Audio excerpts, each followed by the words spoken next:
తీరా ఎన్ని కోట్లు సంపాదించిన తర్వాత ఏం తింటున్నావు అంటే షుగర్ ట్యాబ్లెట్, బీపీ ట్యాబ్లెట్, మనం తినేవి, నేను కూడా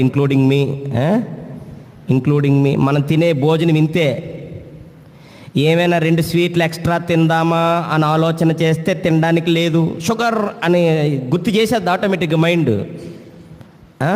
ఉప్పు కలిపింది ఏమైనా పచ్చడి తిందామంటే బీపీ తినకూడదు, వెంటనే గుర్తు చేసేస్తుంది. చూసారా జీవితం?